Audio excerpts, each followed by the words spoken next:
There doesn't seem to be a black and white answer to why Muslim bashing is politically effective in some places and times, and a liability in others. But demographics offer some clues. Muslims accounted for less than 2% of Texas's 2010 population, and they are concentrated in urban areas. 2/3 live in Greater Houston or the Dallas-Fort Worth area.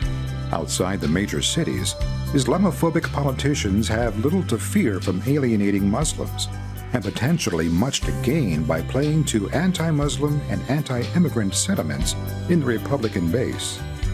In Dallas-Fort Worth, on the other hand, the Muslim population more than tripled between 2000 and 2010. Mosques, 73 in the Dallas-Fort Worth area, dot the cityscape, and it's not unusual to see women wearing the hijab. That doesn't mean that Dallas-Fort Worth is free of Islamophobia, of course, even in some multicultural communities. Well, good evening, and thank you. It's an honor to be here. I feel a little out of place, in a sense, accepting this award for telling the story of other people, because I feel like they should be getting the award. I speak particularly about those whose story I told we told in the piece, particularly Ann Bacchus and Salman Bojani, the new city council person in Euless. Last year, I had another piece of mine received an award. It was also on Islamophobia, and at that time, that article was about Muslims in the Dallas-Fort Worth area who were responding to the new challenges of Islamophobia, particularly after the 2016 election. And one thing that we found was that they had been a sort of a politically quiescent community for quite a long time, and suddenly they were beginning to take a political role in the community, get involved, particularly in local elections and so forth. In this story, in 2018, we saw some of the results of that process. And when these fellow citizens of ours, began to get involved in politics, they experienced a backlash. They experienced some of the worst of America, religious prejudice. But they resisted, and they hung in there, and in doing so, they really embody what I think is the best of America.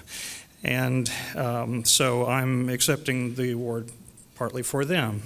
My editors at Texas Observer and I were all surprised that lightning would strike twice in this case.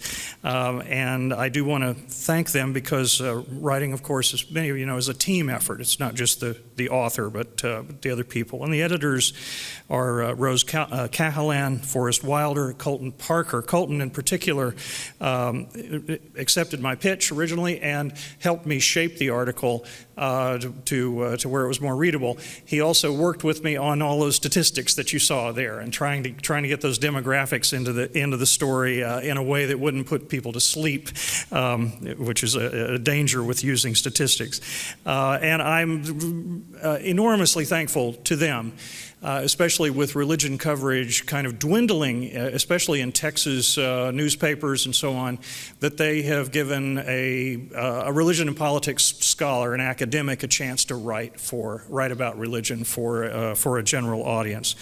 I also want to thank my spouse, Eleanor Forfang Brockman, who's here with us tonight, who's always been my first editor, my best editor, and she wasn't able to be with us in Atlanta last year. This time she said, "There's no way I'm not going to come this year." So she's here.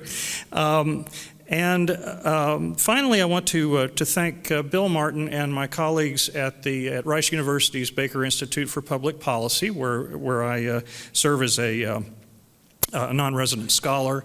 They have given me the opportunity to continue research work, including the project that I'm working on right now in Christian Americanism in Texas politics. So hopefully that the fruits of that will be coming out soon, and I hope that you'll stay tuned for that. But anyway, thanks very much to the Religion Communicators Council for this award. Thank you.